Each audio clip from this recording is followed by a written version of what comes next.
Good morning, YouTube, or evening, or whatever, and happy Veterans Day. If you are a veteran, give yourself a pat on the back because I'm not there to shake your hand myself.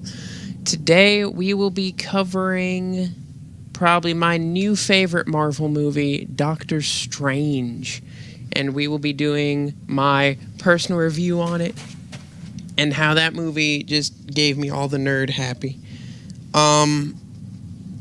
First off, Extra Life is still going on. There is a link in my description, followed by For the Kids, because, you know, we care about kids, right?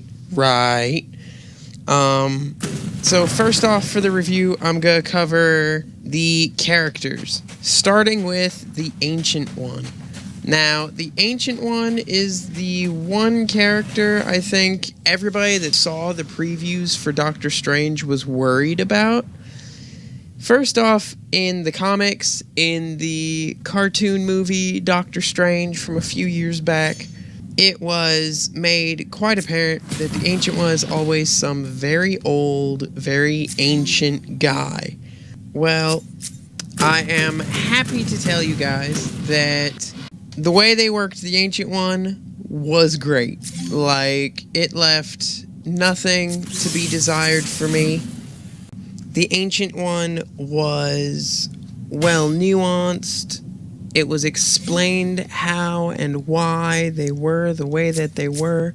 Like, nothing I asked as a moviegoer was left unanswered. And that is very rare nowadays in a movie, I think. For you to go to a movie, have questions during the movie, and they actually get answered. So I'm really happy with them doing that.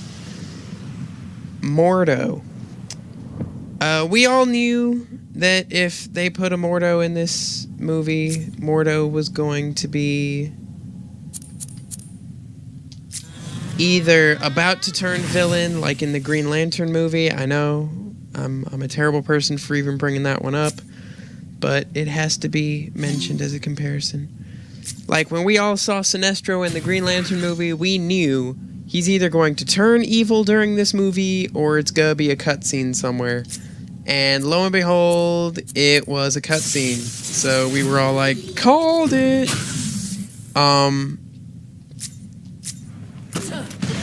But I like what they did with Mordo in this movie. They established that he had his own backstory. This movie was not just the backstory of Doctor Strange, it was a brand new backstory also about his archenemy / rival. They've established that this movie might have a very Thor and Loki feel to it, to me.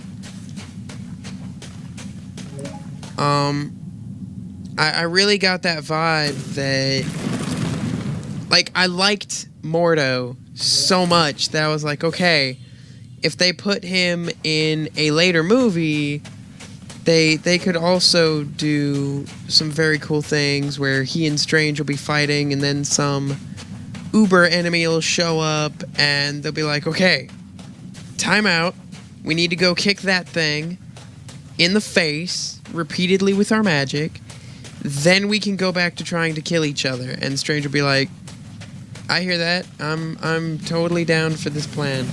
So I like what they did. He's not just I want to be the most powerful mage on the planet, so instead it was he has reasons, he has goals, he's a person just like the rest of us. He's not just some jerk with magic that realized, hey, I want to become, like, bad. And I really like that about this movie. It totally rewrote Mordo in the best way possible, and I'm really happy about that. And then we've got Strange. Benedict Cumberbatch. I knew some people that were like, oh, this is gonna be terrible. Why would they do this? Oh, no. And I don't know if anybody else had doubts, but I didn't. I've seen him play Sherlock, and I really thought he'd do the part justice, and I was not wrong. Benedict Cumberbatch was made for Doctor Strange, and it made me so happy. Like, everything about the character was well done. It was perfect in every way I could have possibly asked. The plot. I think the plot is relatively solid. The graphics are a little trippy at times. For me, I was very impressed. There weren't too many holes. The one or two holes they left in, it was obvious why they were there. It's for either they're sequel baiting or they're trying to tie it into larger Avengers films that people know are coming already. And I'm okay with that. If you want to sequel bait me, but don't sell me half a movie. And in this case, they did not sell me half a movie. I'm happy.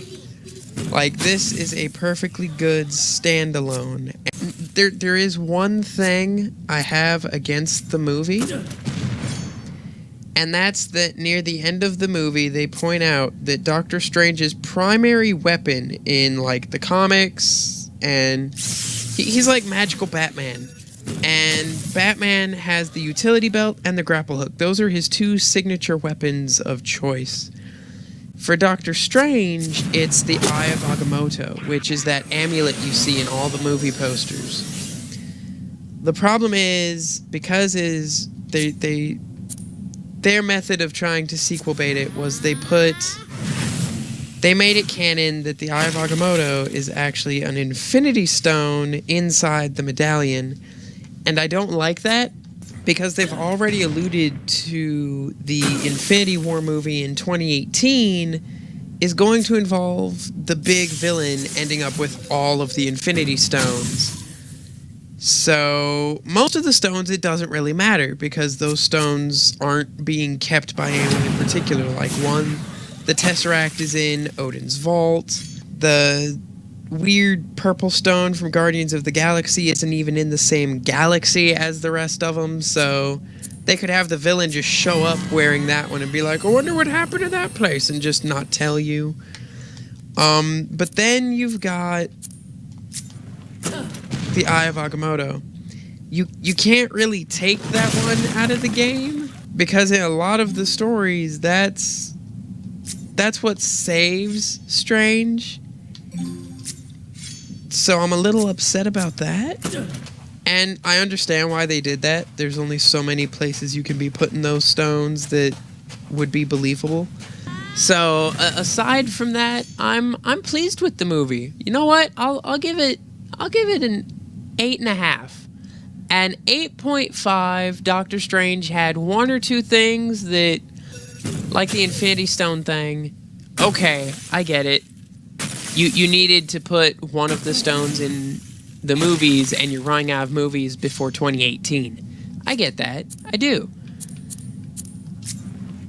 But at the same time, there are other places you could have put. You could have had an Infinity Stone just sitting in Camartage. I probably said that totally wrong.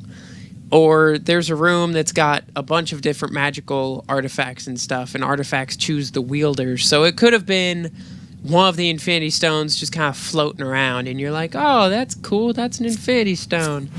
Hope nobody else figures out it's there. And it would have still been cheesy and felt a little forced, in my opinion.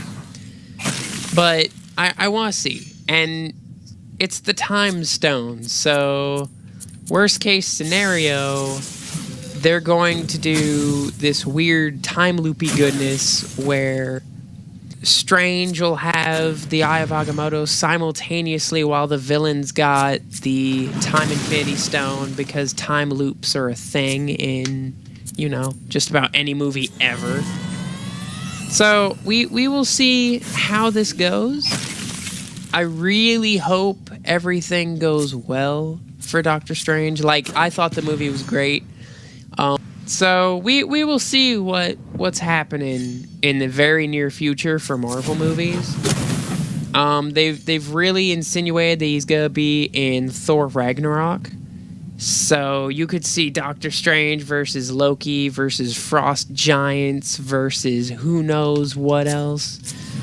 And that could be kind of exciting. Whereas at the same time, we can also see something where they tried to force Doctor Strange into an area before he was particularly ready. So I want to see. It looks like whoever was in charge of this knew what they were doing already. So I'm very excited. So excited. All right, guys. I hope you guys enjoy your weekend, and lights out.